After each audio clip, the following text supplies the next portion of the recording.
Okay guys, so we will start new topic, refraction. ठीक है ना? सर कल वो मिरर्स का भी टेस्ट आ रहा है। हाँ, कल मिरर्स का।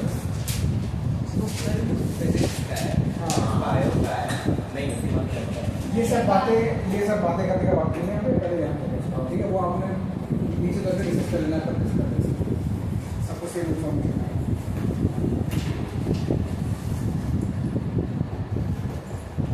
Refraction of basically light. Okay.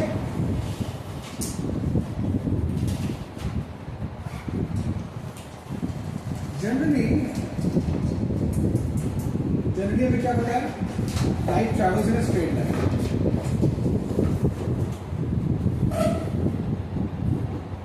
In a straight line.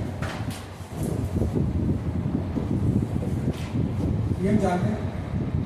ये तब तक चलता है मामला जब तक medium is same, as long as. तो ये स्टेटमेंट पूरा करेक्ट नहीं है, पूरा करेक्ट इसको लिखना हो तो क्या लिखेंगे? As long as medium is same, medium is. So what happens? The medium changes, light bends. So मान लो इस तरह का कुछ सिनेरियो है, लाइट यहाँ से ट्रैवल कर रही है इस तरीके से, ठीक है। दिस इज सम मीडियम 1 और ये कुछ और मीडियम 2। जैसे इस लाइन के ऊपर अलग मीडियम है, इधर नीचे अलग मीडियम। तो light when reaches this point it will either bend this way और this way. It doesn't travel in straight line when the medium changes. Clear? तो बेसिकली रिफ्रैक्शन की डेफिनेशन क्या हो गई? बेंडिंग ऑफ लाइट, रिफ्रैक्शन की definition हो गई bending of light when light travels from one medium to another.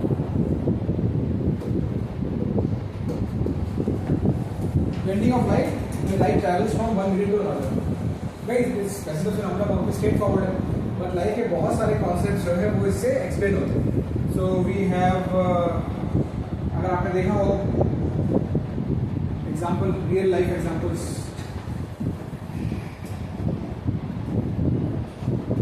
इसकी वजह से जो दिखते हैं बेसिकली आपने देखा है रेनबो, कभी कभार तो देखा ही होगा, आपने ऑब्जर्व किया होगा कलर ऑफ स्काई,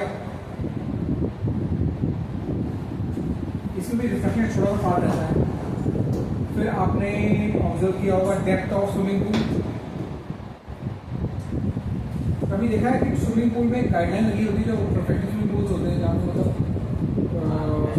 डेप्थ ज़्यादा होती है, they always give you guideline कहाँ पे कितना डेप्थ है। जैसे 4 मीटर से इधर है तो 6 मीटर है, तो डेप्थ बताते हैं। If you move in this direction depth increase, क्योंकि ऊपर से देखने में डेप्थ समझ में नहीं आती। तो depth of swimming pool generally हमको जो ऑब्जर्व होती है वो थोड़ी सी कम होती है, और स्विमिंग पूल इससे ज़्यादा डीप रहता है, राइट। तो ये ऐसा क्यों होता है? इसका भी रीज़न रिफ्रैक्शन है। एक और चीज़ आपने देखा होगा, बेंडिंग ऑफ पेंसिल। अगर किसी पेंसिल को या किसी स्ट्रेट ऑब्जेक्ट को, स्पून को किसी वाटर फिल्ड ट्रांसपेरेंट ग्लास में आप डालो तो स्पून एयर में ऐसा दिखेगी और वाटर में थोड़ी सी बेंड दिखेगी, राइट। अगर वो स्विमिंग पूल में खड़ा भी रहेगा, स्विमिंग पूल में देखो आपसे, अगर आप देखो तो आपको बेंडिंग कितने की जो शेप है ऑब्जेक्ट का थोड़ा सा बेंड दिखाई देगा वाटर के ऊपर और वाटर के अंदर। तो बेंडिंग ऑफ इसको बोलते हैं पेंसिल और समथिंग, ठीक है। लेकिन ये होता सभी चीज़ों के लिए, पेंसिल जरूरी नहीं है, कैसा भी ऑब्जेक्ट हो। तो ये बहुत सारे ऐसे एक नहीं हजारों लाखों सिनेरियोस हैं जो इससे एक्सप्लेन होते हैं, इससे बेंडिंग ऑफ लाइट जो कि करते हैं रिफ्रैक्शन। अब समझो बेंडिंग तो हमने बोल दिया, अगर इसके पहले का आप एग्जांपल देखो, बेंडिंग 2 तरीके से हो सकती है, या तो एक लाइट ऐसे आ रही है उस तरफ बेंड हो सकती है, इस तरफ बेंड हो सकती है, और स्ट्रेट में ऐसे जाएगी, this is straight, but bend तो ऐसे भी हो सकती है और ऐसे भी हो सकती है। So is there a rule? कभी भी कुछ भी, तो देयर इज अ रूल। तो उस रूल को समझने के लिए पहले समझते हैं एक नया term is called optical density. Optical ये आपकी मास डेंसिटी से अलग है. This is different from, first of all this is different from mass density. Mass density अलग चीज होती है जो आपने पढ़ा है, density is equal to mass upon volume, वो अलग है. ये है ऑप्टिकल डेंसिटी.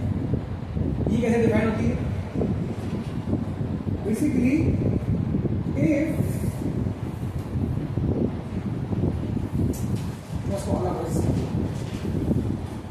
सबसे पहली चीज, light travels with different speed in different medium. मतलब अलग अलग मीडियम्स में लाइट का स्पीड अलग अलग होता है. जैसे कि एयर या फिर वैक्यूम, इसमें स्पीड ऑफ लाइट मैक्सिमम होती है which is approximately equal to, इसको पता है 3 इंटू मीटर पर सेकेंड, राइट. ये और अगर आप इसको इसी स्पीड को आप देखो ग्लास के अंदर, तो ये आती है 2 इंटू 10 की पावर 8 से कम हो जाती है. वाटर के अंदर अलग होगी, केरोसिन के अंदर अलग होगी, कोई और चीज होगी तो अलग चीज, डायमंड के अंदर अलग होगी. तो जैसा मीडियम वैसी स्पीड, राइट. तो मेन मुद्दे की बात क्या है यहाँ पे? Light travels with different speed in different medium. तो लाइट की स्पीड के अकॉर्डिंग से हमने ऑप्टिकल डेंसिटी को डिफाइन किया है. ऑप्टिकल डेंसिटी कैसे डिफाइन हुई? If light travels slower in a medium, मतलब एक ऐसा मीडियम जिसमें लाइट स्लो ट्रैवल करे, तो उसको बोलते हैं medium is optically denser. Then medium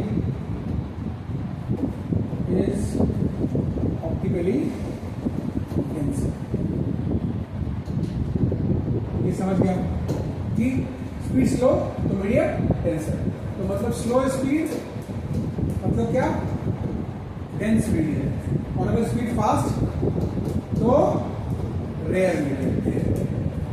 तो भाई ये कंपैरेटिव चीज है, इसकी कोई एब्सोल्यूट वैल्यू नहीं है, इसकी कोई एब्सोल्यूट वैल्यू नहीं कि ये 2 है 3.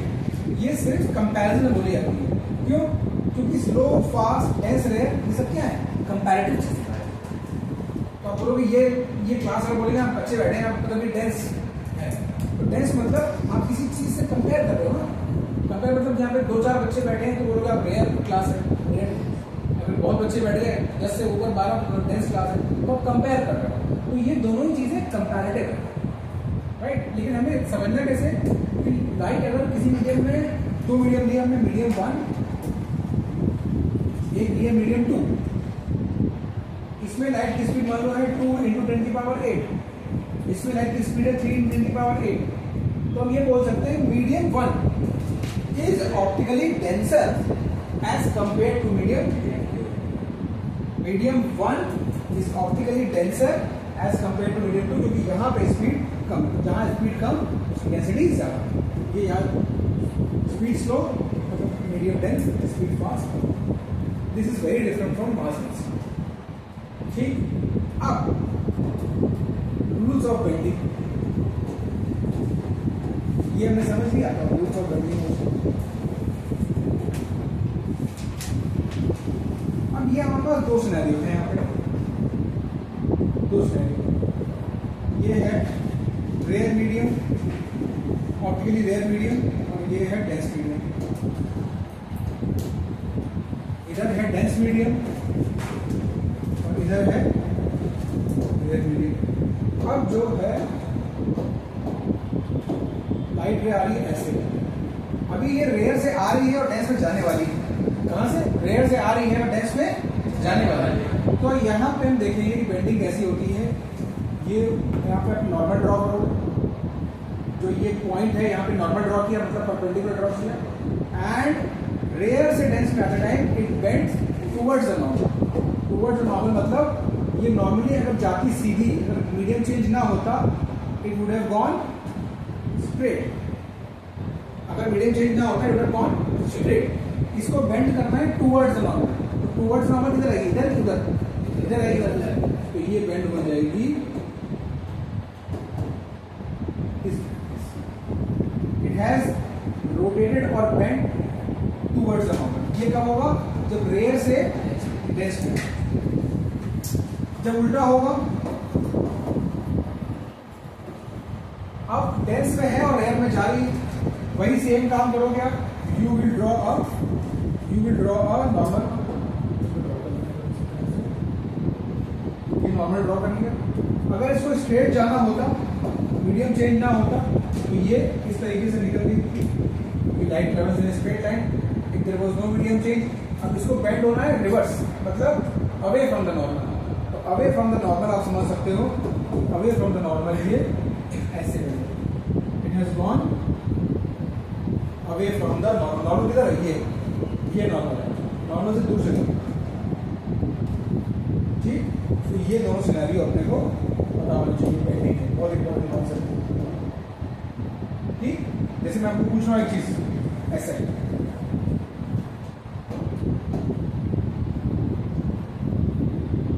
ये है रेयर मीडियम, ये है डेंस मीडियम। अब इधर से आगे यहाँ पे नॉर्मल ड्रॉ किया हुआ है,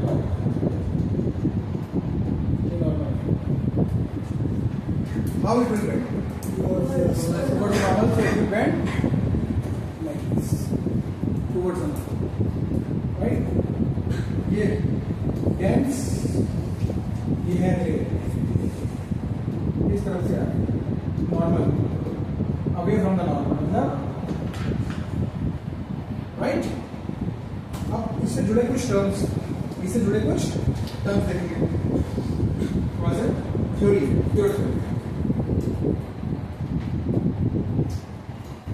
सिनेरियो।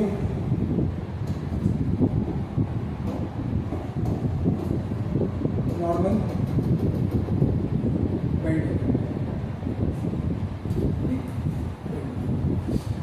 नाउ दिस रे इज कॉल्ड, जो पहले से आ रही है इसको बोलते हैं इंसिडेंट रे। क्या बोलते हैं? Incident ray. ये जो परपेंडिकुलर ड्रॉ किया इसको बोलते हैं नॉर्मल। ये वाला एंगल 90 डिग्री होता है, और जो ये वाली रे है इसको बोलते हैं रिफ्रैक्टेड रे। बड़े आराम से कर लिया हमने, कोई टेंशन नहीं है। रिफ्रैक्टेड रे। अब कुछ एंगल्स देख लो। ये एंगल आई है, ये एंगल आई है इंसिडेंट रे और नॉर्मल के बीच में। Angle I is between incident ray and normal, और एंगल R है रिफ्रैक्टेड रे और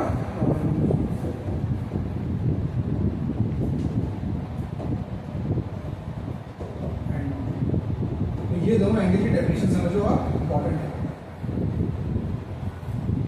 ठीक,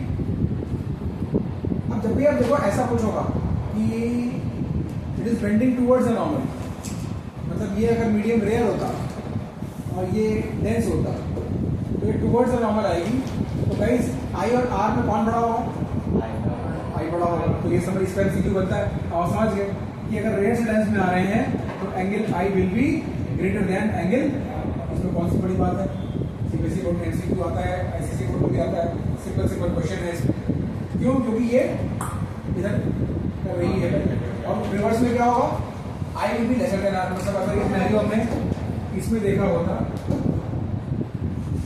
ये वाला, तो यहाँ पे ये एंगल आई था और ये वाला angle R, normal and refracted है। तो यहाँ पे उल्टा हो जाएगा, angle R will be greater than angle. क्यों? क्योंकि वो डेंस से रेयर में आ रही है, तो it is bending away from, right. अब इसके बाद नेक्स्ट है law of refraction.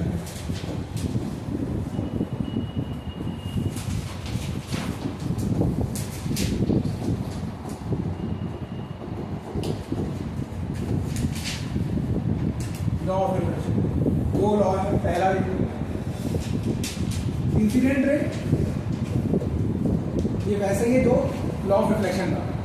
Incident ray normal and refracted ray. Refracted ray, ये तीनों चीजें lie in the same plane.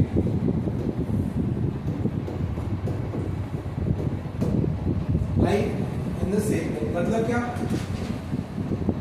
Incident ray, normal, refracted ray. ये रे, ये नॉर्मल और ये तीनों सेम प्लेन में है। मतलब ये स्मार्ट, अगर मैं स्मार्ट बोर्ड में ड्रॉ कर रहा हूँ तो ये स्मार्ट बोर्ड के प्लेन में है।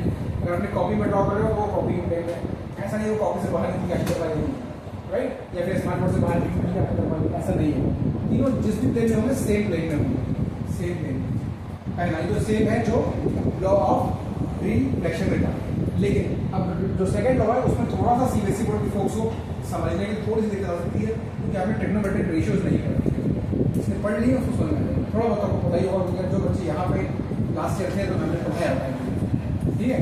तो समझ लेते हैं उसको भी फटाफट। लॉ नंबर 2, इसको एक और नाम है इसका, इसको बोलते हैं स्नेल्स लॉ। स्नेल्स लॉ के नाम से ये फेमस है, बड़ा इंपॉर्टेंट लॉ है। ये बोलता है कि भाई आपके पास ये सिनेरियो है, इंसिडेंट रे, नॉर्मल, रिफ्रैक्टेड। ये एंगल को आप बोलते हो आई, ये एंगल को बोलते हो यस बोलते हैं इंसिडेंट एंगल, रिफ्रैक्शन एंगल, ठीक? तो ये बोलता है लॉ कि the ratio of sine of angle I, sine is a trigonometric ratio, to sine of angle R, this is always constant for a pair of medium। मतलब अगर ये medium एक आपने फिक्स कर दिया, ये मीडियम आपने फिक्स कर दिया, तो ये जो रेशियो है ये फिक्स है। मतलब क्या? अगर आप आई को अलग अलग वैल्यू करते, मतलब अभी आपने आई रखा है, आई ऐसे तो कर सकते हो, ये भी चेंज हो जाएगा, ये दोनों चेंज होंगे। लेकिन जैसे भी चेंज होंगे ये रेशियो फिक्स है। This ratio is constant for a pair of medium. जैसे कि मान लो मेरे पास, मान लो ये पेयर है, ये क्लास, दो मीडियम हो गई, राइट? इनके लिए मैंने कुछ फिक्स किया।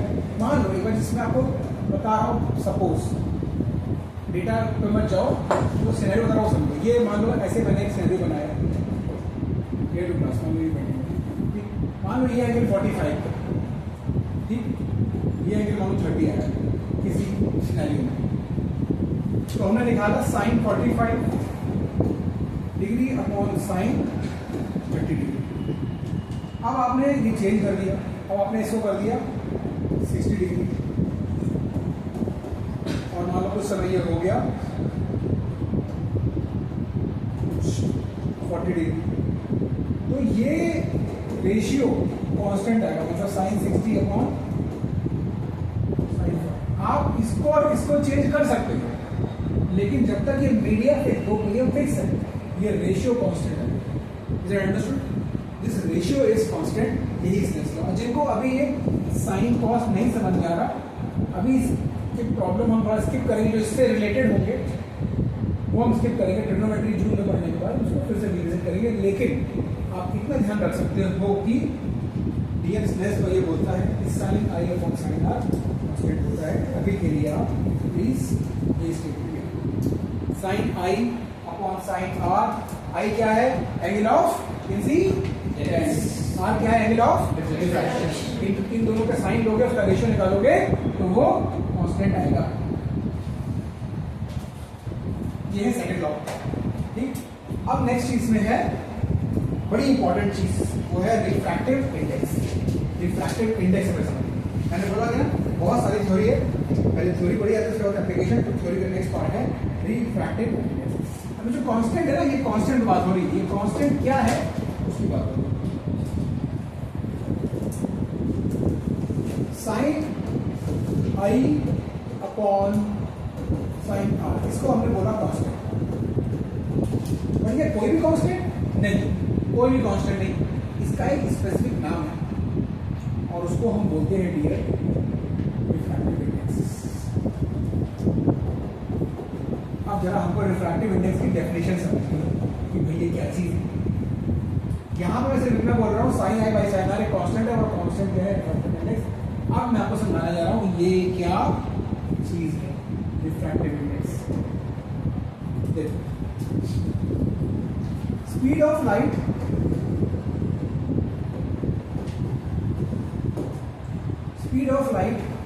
in एयर और वैक्यूम, ये हमको मालूम है, ये फिक्स है और ये वैल्यू है। ठीक, अब मान लो कोई मीडियम लेते हैं, मान लो ग्लास या कोई अदर मीडियम, स्पीड ऑफ, और इसको हम डिनोट करते हैं डियर स्मॉल लेटर सी से। Speed of light in air vacuum, इसको टिपिकली हम स्मॉल अल्फाबेट सी यूज करते हैं, जिसकी वैल्यू होती है this. Speed of light in any other medium, ये कुछ अलग होगी तो इसको बोलते हैं स्मॉल बी। मतलब ये तो नहीं होगी, कुछ और होगी, क्योंकि आपको मालूम है, बताया मैंने, speed of light in different media is different. तो इसमें बोल दिया बी। सी किसके लिए फिक्स है? एयर वैक्यूम, ये फिक्स है। ये अल्फाबेट आपको जब पढ़ना पड़ेगा कि अगर सी लिखा है इसका मतलब स्मॉल सी लिखा है, इसका मतलब बात होती है एयर और वैक्यूम में स्पीड, और कुछ और है तो भी लिखा जाएगा। रिफ्रैक्टिव इंडेक्स या फिर absolute refractive index, absolute refractive index,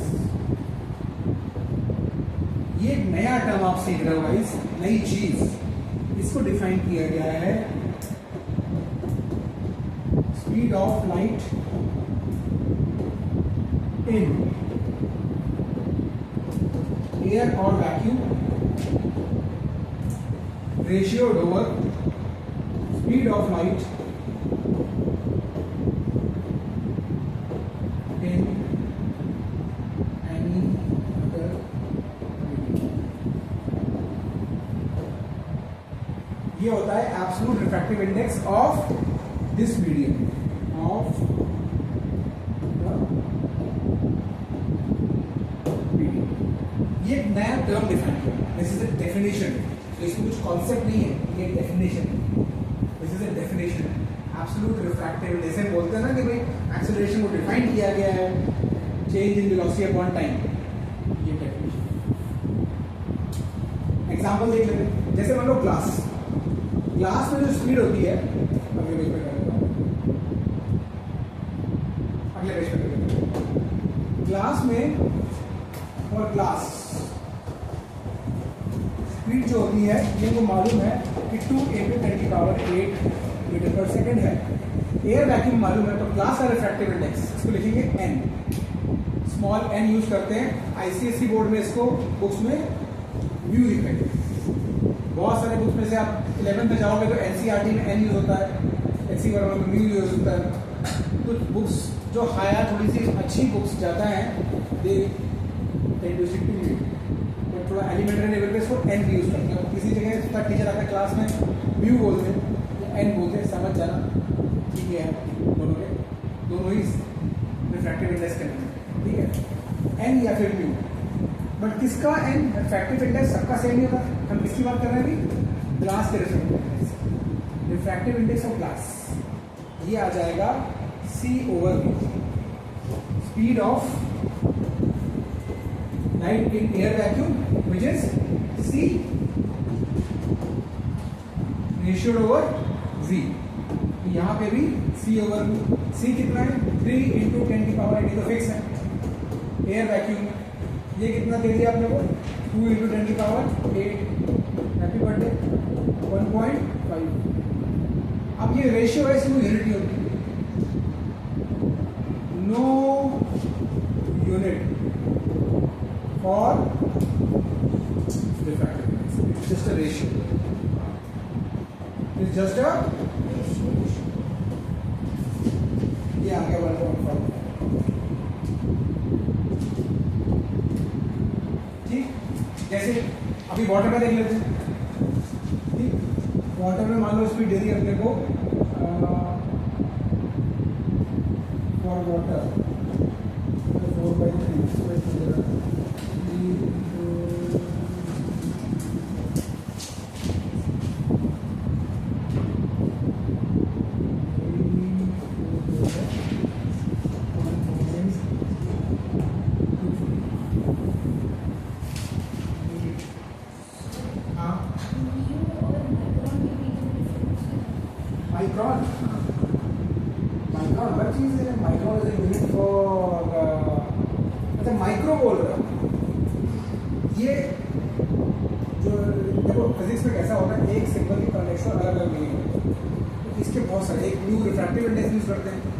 W का मतलब माइक्रो भी होता है, माइक्रो मतलब होता है 10 की पावर -6,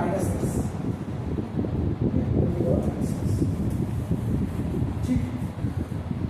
जैसे वाटर में को speed they the 2.25, speed is 2.25 into 10 की पावर 8 मीटर पर सेकेंड। अब मुझे वाटर का रिफ्रैक्टिव इंडेक्स बताओ। ठीक है, बता देंगे यार, ये हो जाएगा 3 इंटू 10 की पावर 8 अपॉन 2.25 10 की पावर 8। आगे निकल गई है, हो गया हैप्पी बर्थडे, ये हो गया 300 अपॉन 225, ये हो गया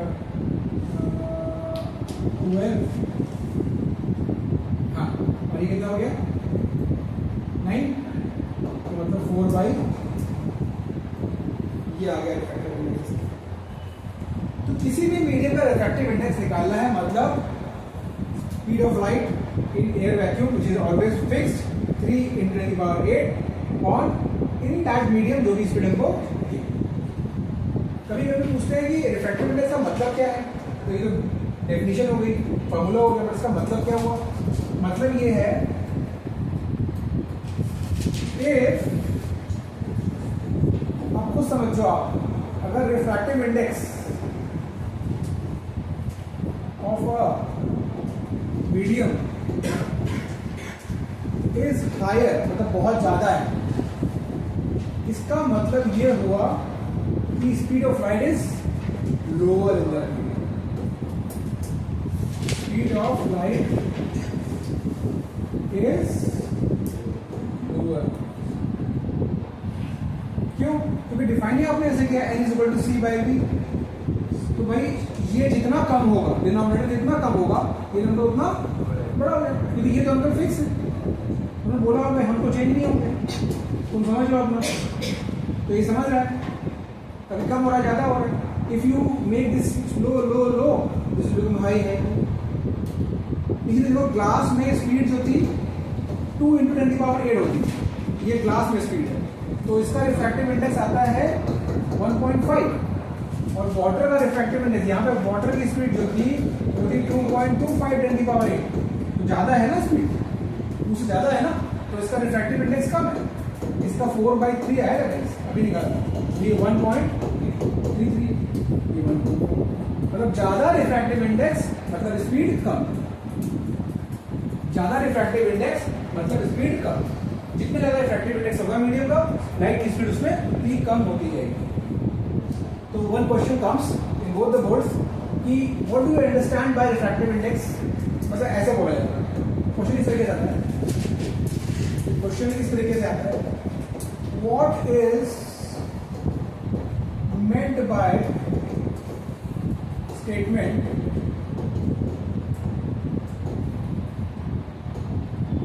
रिफ्रैक्टिव इंडेक्स, गाइस शॉर्ट में लिखा है, refractive index of glass is 1.5।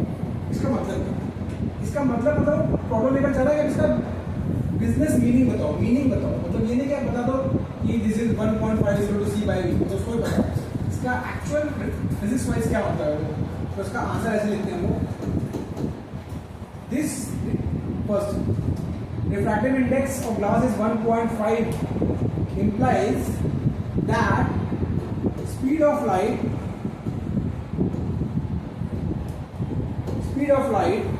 is lower by a factor of 1.5 in glass as compared to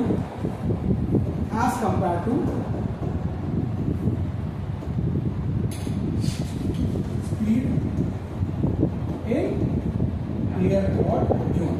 ये इसका बिजनेस मीनिंग है, पूरा समझ में आ रहा है? क्योंकि भाई क्या था, रिफ्रैक्टिव इंडेक्स क्या था, c बाई v, इसका मतलब क्या होगा, v is equal to c by n, तो इसका मतलब इस फैक्टर से स्पीड रिड्यूस हो जाएगी, तो वही लिखा हुआ है, speed of light is lower by a factor of 1.5 in glass as compare to speed of light in बराबर है। तो इसका आंसर इस वजह से लिखना होता है, फॉर्मूला नहीं मांग रहा आपसे कि आप सी बाई वी लिखो, इस तरीके से लिखो। अब होता है ये अपने पढ़ा एब्सोल्यूट रिफ्रैक्टिव इंडेक्स। अब नेक्स्ट पढ़ना है हमको रिलेटिव रिफ्रैक्टिव इंडेक्स या फिर सिर्फ रिफ्रैक्टिव इंडेक्स। रिलेटिव गाइस थोड़ी थ्योरी है, अभी इसमें मजा नहीं आएगा इसमें, क्योंकि हम लोग कुछ क्वेश्चन नहीं कर रहे हैं, हम सिर्फ चीजों को सी टर्म सी बट सीखना जरूरी है, नहीं सीखेंगे तो आगे थ्योरी कैसे करेंगे, मतलब एप्लीकेशन कैसे करेंगे। तो रिलेटिव रिफ्रैक्टिव इंडेक्स, अब ये समझो यार लाइफ में ऐसा तो होगा नहीं कि लाइट हमेशा एयर से आए और वैक्यूम में जाए। मान लो लाइट जो है वाटर से ग्लास से आ रही है और वाटर में जा रही है, तो यहाँ एयर वैक्यूम नहीं है। अगर एयर वैक्यूम नहीं है तो हमारा डेफिनेशन जो था सी बाई वी का रिफ्रैक्टिव इंडेक्स का, उसमें ये एजम्पशन था कि एक मीडियम तो हमेशा एयर वैक्यूम है। अब ये तो कॉन्सेप्ट हो गया था। अब यहाँ पे बोल रहे हैं भाई मान लो हाइपोथेटिकली सही लाइट ग्लास से निकल के वाटर में जा रही है, जैसे स्विमिंग पूल में कोई ग्लास लैब रखी हुई है, तो ग्लास लैब के अंदर कोई एक टॉर्च रखी हुई है, तो निकल के लाइट ग्लास से फिर स्विमिंग पूल के वाटर में जा रही है, तो ग्लास से वाटर में आ रही है, तो रिफ्रैक्टिव इंडेक्स हम डिफाइन कर सकते हैं। हाँ डिफाइन कर सकते हो, लेकिन उसको हम एब्सोल्यूट नहीं बोलेंगे, इसको हम रिलेटिव बोलेंगे। और इसको हम बोलते हैं ऐसे, एन लिखेंगे, इसमें ध्यान देना, इसमें एन लिखेंगे, जा कहाँ रही है वाटर में, तो वो बाद में आएगा। जहां जा रही है वो बाद में आएगा, ये बात। तो जहां से आ रही है वो पहले। तो इसको पढ़ते कैसे हैं? Refractive index of water with respect to glass, मतलब जहां जा रहे हैं अंदर, ठीक है, वहां का रिफ्रैक्टिव इंडेक्स, तो जहां जा से आ रहे हैं उसके रिस्पेक्ट, ठीक है, उसके रिस्पेक्ट। तो ग्लास के रिस्पेक्ट में वाटर का रिफ्रैक्टिव इंडेक्स इस तरीके से रिलेटिव है, क्योंकि यहाँ पे एयर वैक्यूम नहीं है, यहाँ ग्लास निकल के वाटर में आ रही है। तो देखो जब समझो आपको, जब एयर से आ रही थी और ग्लास में जा रही थी, राइट, तो हमने किसका रिफ्रैक्टिव इंडेक्स बोला? एयर नहीं बोला, ग्लास का रिफ्रैक्टिव इंडेक्स, बट वो विद रिस्पेक्ट टू एयर था, बट एयर का रिस्पेक्ट बोला नहीं, लेकिन मेनली बोला किसका? ग्लास का। तो यहाँ पे जहां जाता नहीं वाटर में, तो बोलेंगे किसका? वाटर का, लेकिन किसके रिस्पेक्ट में? समझ गया आप? इसकी वैल्यू क्या लिखेंगे? थोड़ा कंफ्यूजिंग है। Speed of light in glass ऊपर अपॉन स्पीड ऑफ लाइट इन,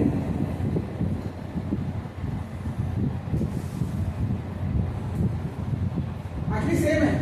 वहां पे अगर ध्यान करो तो सी बाई वी था, अगर गाइस थोड़ा सा कनेक्ट करो मेरे साथ, जहां से लाइट आ रही होती है वो हमेशा न्यूमरेटर में होता है, और जहां जा रही होती है वो, वहां पे हमने लिखा था सी बाई वी, क्योंकि वो एयर वैक्यूम से आ रही थी, दूसरी मीडियम में जा रही थी, तो इससे जहां से आ रही है जा रही है।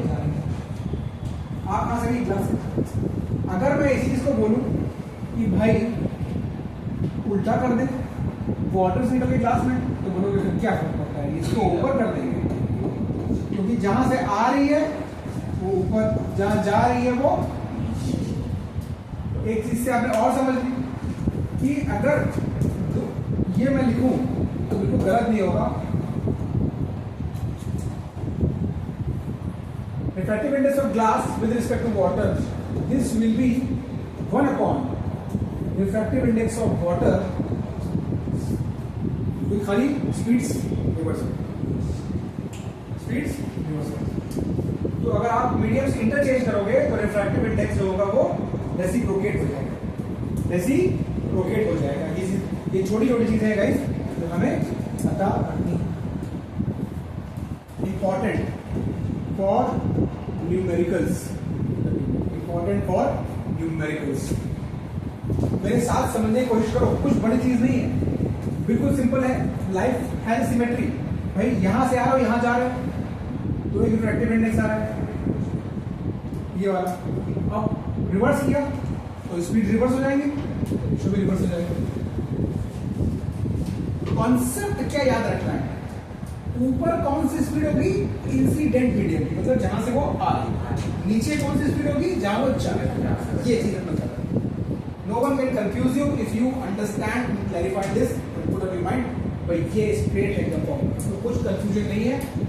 आपको अलग अलग तरीके से कंफ्यूज करने की कोशिश की जाएगी, बट आप बस यही याद रखोगे कि सर ने बताया था जहां से आ रही है वो ऊपर, जहां जा रही है। ठीक, अब इसमें एक क्वेश्चन आता है बड़ा टिक कर, कई बार आईसीसी बोर्ड में सीएससी बोर्ड में आ चुका होगा। ठीक है कि भाई रिफ्रैक्टिव इंडेक्स ऑफ ग्लास हमको दे दिया है 1.5, मतलब ये एयर वाला है, एब्सोल्यूट ये लिखा नहीं जाता, जब यहाँ एयर वैक्यूम होता है लिखा नहीं जाता एब्सोल्यूट। ऐसे ही वाटर का दे दिया है अपने को भाई, इसमें फ्रैक्शन में रखते हैं 3/2 और ये दे दिया है अपने को 4/3, ये गिवन है, ये प्रॉब्लम बनाने वाला दे रहा है। अब वो बोल रहा है ये अगर मैं तुमको दे रहा हूं तो तुम मुझे ये निकाल के दे सकते हो क्या?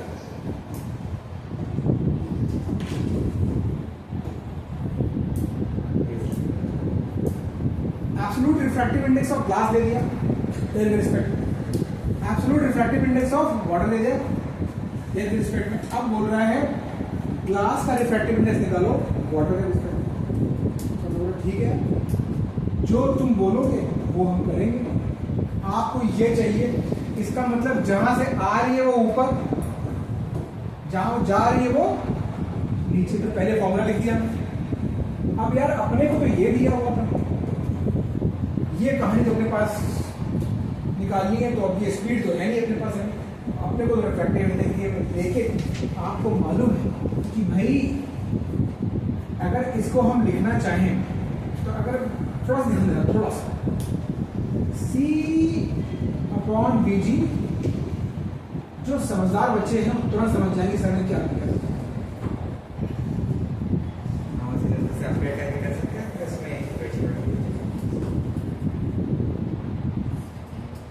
नेट मैंने कुछ नहीं किया, वो इसको आप सॉल्व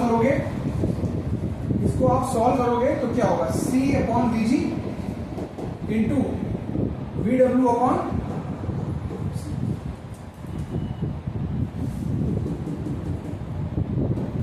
बढ़े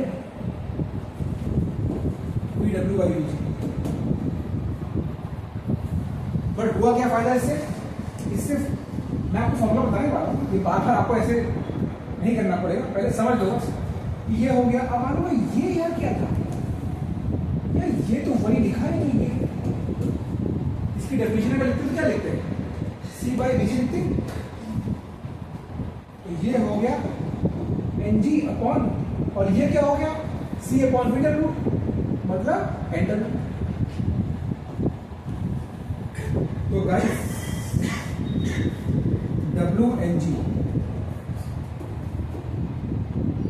ये निकालने का आपको मैंने सीरियस क्वेश्चन बताया। अगर आपको ग्लास का एब्सोल्यूट रिफ्रैक्टिव इंडेक्स पता है, अगर आपको वाटर का एब्सोल्यूट रिफ्रैक्टिव इंडेक्स पता है, और उसने पूछा कि भाई ग्लास का रिफ्रैक्टिव इंडेक्स बताओ वाटर के रिस्पेक्ट में, तो आपको क्या करना है? NG बाय, मतलब जो बाद में है जिसका निकाल रहे वो ऊपर। तो कंफ्यूजिंग है क्योंकि स्पीड में अलग होता है, स्पीड में जहां जा रही है वो नीचे आता है, जहां से आ रही है वो ऊपर होता है। यहाँ पे क्या है? रिफ्रैक्टिव इंडेक्स का डेफिनेशन। तो WNG मतलब अगर मान लो मेरे पास N1 है, N2 है, मतलब ये एब्सोल्यूट वैल्यू दी हुई है, और किसी ने मुझसे पूछा ये बताओ 2 का 1 के रिस्पेक्ट में, तो आपने करना है N2/N1, N2/N1। यहाँ पे देखो ये 2 था, ये 1 था, तो N2/N1 किया। समझ लो, रुक जाता हूँ। ये चीज दिमाग में थोड़ा जानी चाहिए, क्योंकि अगर यहाँ पे थोड़ा सा मामला हिला हुआ रहेगा तो हर प्रॉब्लम में कंफ्यूज हो गया। हर प्रॉब्लम नहीं, लेकिन हाँ थोड़ी ढंगी की प्रॉब्लम होगी उसको तो कंफ्यूज हो जाएगा।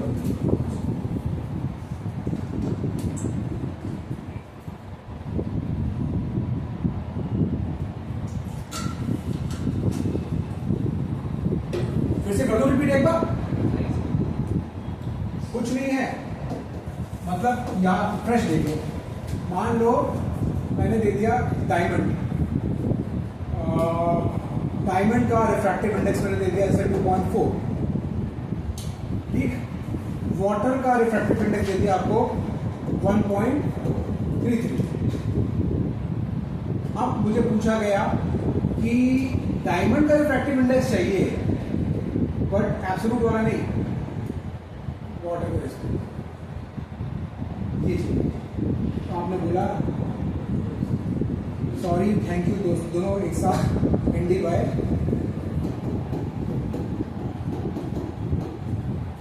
अगर उसने पूछा होता ये बता दो यार 1.33 या जो यहाँ लिखा है वो सीधा। अब अभी फॉर्मूला है आपको बस कि दो मीडियम के अलग अलग एब्सोल्यूट रिफ्रैक्टिव इंडेक्स आपको दिए हुए, फिर आपसे खेला गया कि इसका इसके केस में बताओ, उसका इससे बताओ। तो सिंपल है, अगर हम जिस मीडियम का निकाल रहे हैं उसका रिफ्रैक्टिव इंडेक्स और जिसके रिस्पेक्ट में निकाल रहे हैं उसका रिफ्रैक्टिव। बस इसमें कंफ्यूजन ये है कि स्पीड्स में ये रेशियो रिवर्स चलता है। स्पीड्स अगर होती है तो उसमें जिसके रिस्पेक्ट में निकाल रहे हैं वो ऊपर होती है और जिसका निकाल रहे होते हैं उसकी स्पीड नीचे होती है। ये आपको याद है, ठीक है।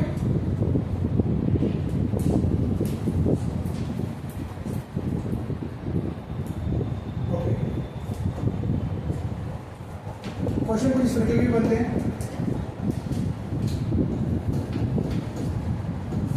Speed of light in let's say in a medium is 1.5 into 10 to the power 8 meter पर सेकेंड। ये इंफॉर्मेशन दी हुई है और बोला गया find refractive index of this medium, index of the medium.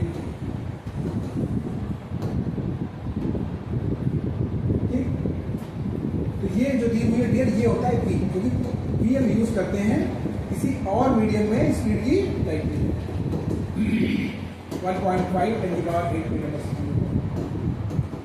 सी कोई बताए या ना बताए, अब आपको ये information C is equal to ये पता होनी चाहिए।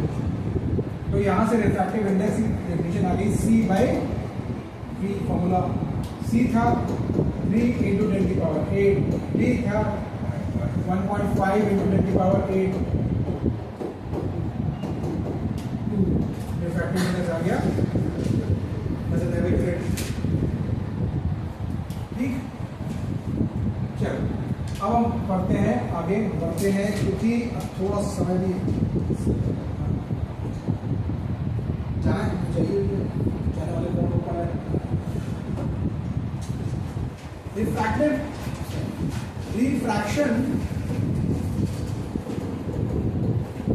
by a glass slab, refraction by a glass slab। मैं चाहता हूँ आपको एक्सरसाइज करो,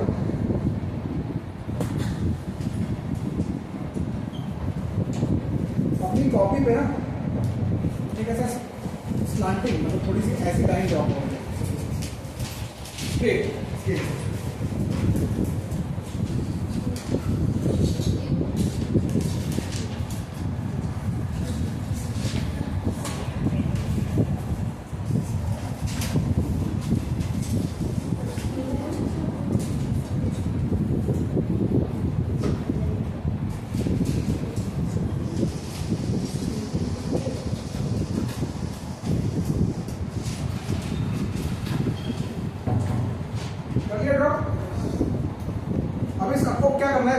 पास कर रहा हूं आपके पास से इस स्लैब को आप उस लाइन पे डालोगे और देखो कि आपको स्लैब के अंदर अपनी लाइन जो है स्ट्रेट दिखती है, बेंड दिखती है। तो जैसे कि आप हल्का आपको बेंड होती हुई दिख रही है, नोटिस कर रहे हो, ऊपर से देखो और बड़ा ड्रॉप।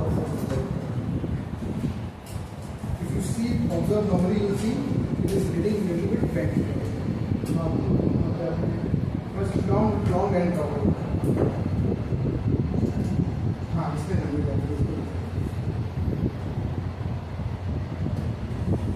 ऑब्जर्व करो, जैसे बेंड हुई वापस बेंड होके वापस ऐसे करो, तो हल्की सी बेंड होके फिर ऐसे करो, राइट, हल्की सी बेंड हो रही होगी। हाँ पहले हल्का सा, ये आपको उसमें ऐसा दिखाई देगा, आपको ऑब्जर्व होगा कुछ इस तरीके से। ये आपकी स्लैब है जो आपको दे रहा हूं, आपकी लाइन आपको थोड़ी सी ऐसे आके फिर थोड़ी इधर बेंड फिर इधर ऐसे ऐसे।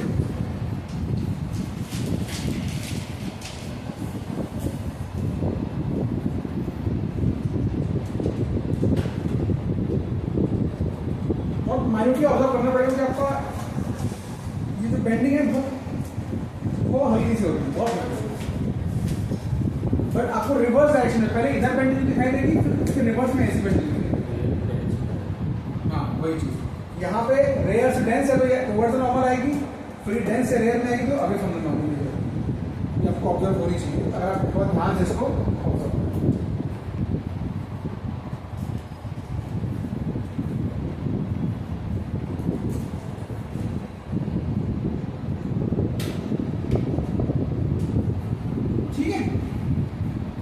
क्या है इसके पीछे कहानी, वो कहानी हमें समझनी है। इस टॉपिक का नाम है refraction by a glass slab. ठीक है, इसको हेडिंग इसका है refraction by a glass slab. देखो इधर क्या होता है।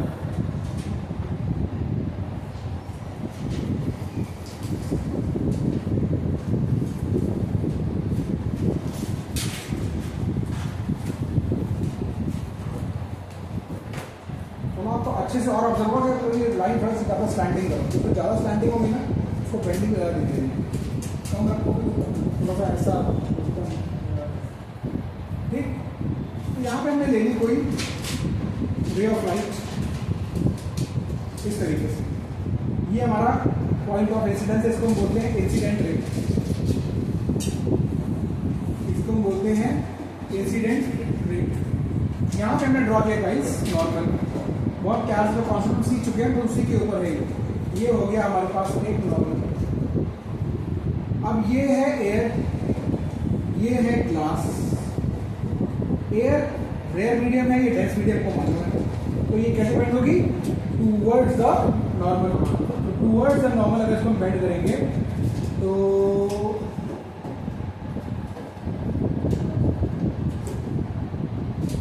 Towards the normal, towards the normal ये बेंड होगी ऐसे, टूवर्ड्स द नॉर्मल। आई समझ में? टूवर्ड्स द नॉर्मल यहाँ पर। अब जरा इसको थोड़ा सा एक्सटेंड कर लेते हैं, बस ये लास्ट टॉपिक है, उसके बाद हम लोग खत्म करने वाले। अब ये दूसरा पॉइंट ऑफ इंसिडेंस आ गया, यहाँ पे फिर से नॉर्मल ड्रॉ कर लें, थोड़ा लाइन से लाइन से रिकॉल करना पड़ेगा। अब क्या है डेंस से, अगर इसको देखो तो क्या है, ये बाहर जा रही है। अब ये कौन सा मीडियम, अभी कौन सा मीडियम डेंस, उधर है रेयर मीडियम, तो रिवर्स होगा अवे फ्रॉम नॉर्मल। तो ये अवे फ्रॉम नॉर्मल कुछ इस तरीके से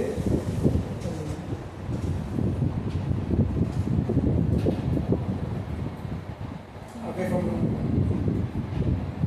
थोड़ा एंगल्स देख लो। अच्छा, नाम ये इंसिडेंट रे, इसको हम बोलते हैं इमर्जेंट रे, क्योंकि ये बाहर निकल के आ रही है, तो इसका नया नाम है इमर्जेंट रे। गाइस ये नेम्स इंपॉर्टेंट है, क्योंकि आपको एग्जाम में अगर डायग्राम बनाने को आएगा तो एक मीनिंग करनी है। और जो बीच वाली है रे, इसको बोला जाता है रिफ्रैक्टेड रे। तो कोई झगड़ा नहीं है कौन सा रिफ्रैक्टेड है कौन सा ये, तुम्हारा नाम अलग इमर्जेंट, तुमको अलग ही थे इंसिडेंट, जो बीच में फंस गया वो रिफ्रैक्टेड। अब जरा लाइन से लाइन रिकॉल करो लास्ट ईयर का, ये वाला एंगल और ये वाला एंगल इक्वल होंगे, क्यों? क्या नाम है? Alternative linear angles. तो तो अगर ये एंगल आर है तो भाई ये भी तो आर ही होगा, और इसको तो हम बोलते हैं शुरू से आई। मतलब लास्ट चीज, लाइट की रे की एक बड़ी खासियत होती है गाइस, लाइट रे की एक बहुत बढ़िया खासियत होती है, it follows principal of reversibility. Principal of reversibility.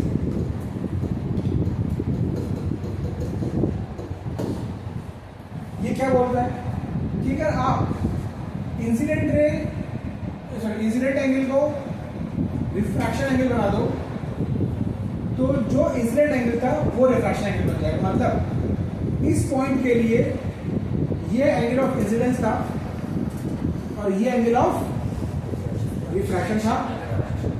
जरा इस पॉइंट पे देखो, ये अब बन गया एंगल ऑफ इंसिडेंस। इस रे के लिए जो इस पॉइंट पे आई है ये इंसिडेंट रे है, नाम इसको हमने रिफ्रैक्टेड बोला है अपना कन्वेंशन, लेकिन अभी इस पॉइंट के लिए तो ये क्या है, इंसिडेंट रे।